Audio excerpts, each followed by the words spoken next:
I mean, just to repeat a point Deputy Barry made and I made earlier, and it is quite amazing that there isn't more scrutiny of this simple fact, which is that the Minister told us that there was inflation running at 3.7% yesterday, and yet, as I highlighted earlier on, somebody who's on the average industrial wage of €40,000 a year is getting, in the tax changes that the government have brought in, less than 0.5% in increased net income, which amounts to €115 for the entire year.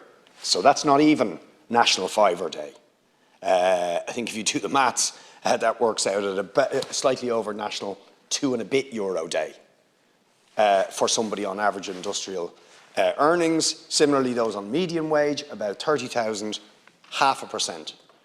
And that's against the background where they have seen multiple energy price hikes, which will amount to €500, €600, €700, €800, most of whom those working people won't get a fuel allowance at all. But even for those who do, it won't nearly cover the cost. You're going to load them with carbon tax. Many of them are paying property tax increases. And I just want to warn the government, there's a lot of anger building up over the bills that people are starting to receive now as they are put into higher valuation bands and are facing increased bills on their own homes. So against that, the truth is you have cut people's income. You've cut it when you take into account. And that's what inflation does. Inflation is a way of taking back from working people. As prices rise, you are eating into the income that people have. They have less money for the bills, they have less money to pay the rent, they have less money to pay for things for their children, and all the myriad of costs that are rising. And of course, the most important of those is the cost of accommodation. And absolutely zero zilch. No mention of renters anywhere in the budget speeches, anywhere in the budget books. No mention of the student accommodation crisis. I just come from the student protest there, where they are absolutely raging. No mention of the situation they're in, and contempt from the Chief Executive of the Dublin City Council about their plight. Yes, and the Minister nods. But let's be clear. The proliferation of for-profit development all over this city, which is at the centre of this debacle, has been facilitated by successive governments involving or supported by Fianna Fáil, Fine Gael and their coalition partners, where this stuff was allowed.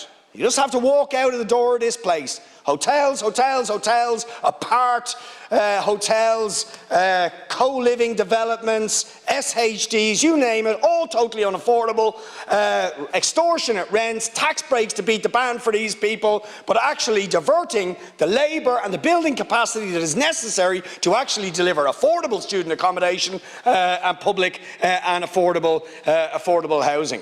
So people are being ripped off by stealth with this budget in its failure to deal with those things when the cost of all those things are rising for people.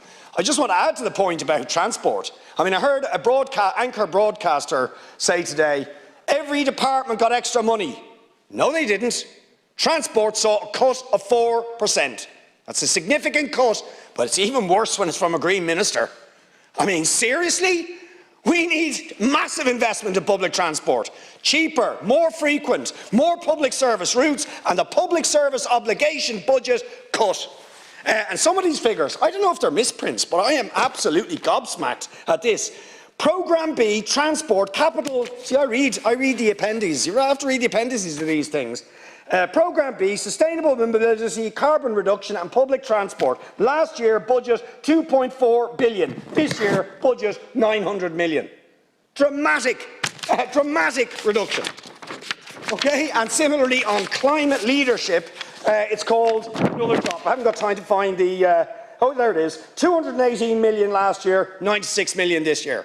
Major cut from a Green Party minister and government. It's absolutely shocking. In 5 seconds, The social housing eligibility thresholds not being raised is an absolute disgrace, and even as we speak, I'm dealing with families who have been thrown off the housing list who are actually in homeless accommodation with children because their income slightly edged over the income thresholds. That's an absolute disgrace as well.